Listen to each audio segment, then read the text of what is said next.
for things not to be erased, for it not to be as if they had never existed. Not necessarily things that happened to me personally. I was never, for example, hired to live in the attic of an old house and spend hours talking with an old invalid, the way Shmuel Ash was in Judas.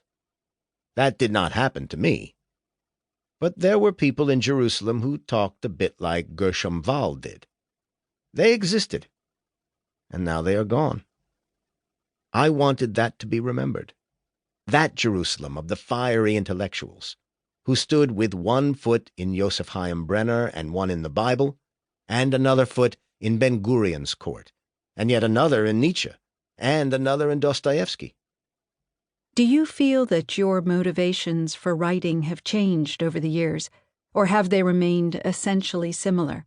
I don't know, Shira. I think they're the same, but I'm not certain. I hardly ever ask myself about my motivations for writing. When I sit here before 5 a.m., after walking the empty streets with my first cup of coffee, I never ask myself what the motivation is. I just write. But do you ask where the story comes from? Yes. Yes. Sometimes I do. But I don't always find an answer. I'll tell you something related to what you asked. I once translated a Russian poem by Anna Akhmatova, but I translated it from Stephen Berg's English translation, because I don't know any Russian. And this poem touches exactly on your question. I typed it on a typewriter before there were computers. Here is how the poem ends. And sometimes I sit. Here. Frozen sea winds blow through my open windows. I do not get up. I do not shut. I allow the wind to touch me. Freeze. Evening twilight or early dawn, the same shimmering cloud brights. A dove pecks a wheat seed from my palm held out.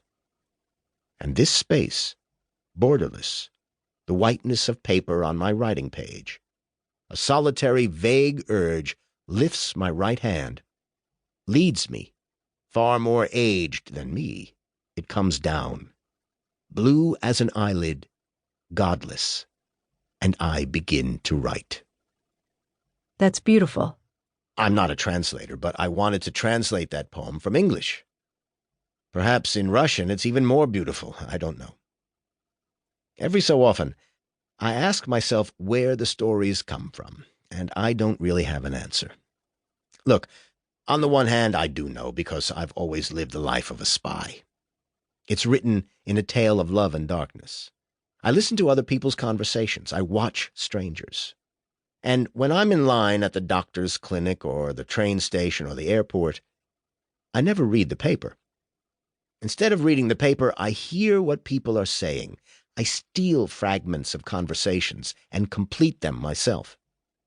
Or else I look at clothes or shoes. Shoes always tell me a lot. I look at people.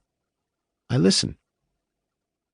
My neighbor on Kibbutz Hulda, Meyers Sibahi, used to say, every time I walk past the window of the room where Amos writes, I stop for a moment, take my comb out and comb my hair, so that if I end up in one of his stories, I'll be neatly groomed. It makes a lot of sense, but that's not how it works with me. Let's say, an apple. Take an apple. What makes an apple? Water, earth, sun, an apple tree, and a bit of fertilizer.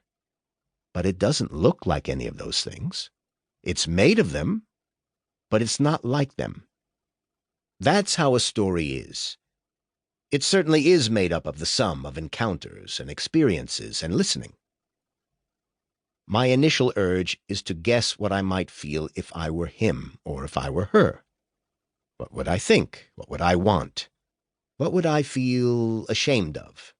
What, for example, would I hope that no one in the world should know about me? What would I wear? What would I eat? This urge has always been with me, even before I started writing stories, since childhood. I was an only child, and I did not have any friends. My parents would take me to a cafe on Ben Yehuda Street in Jerusalem, and they would promise me an ice cream if I sat quiet.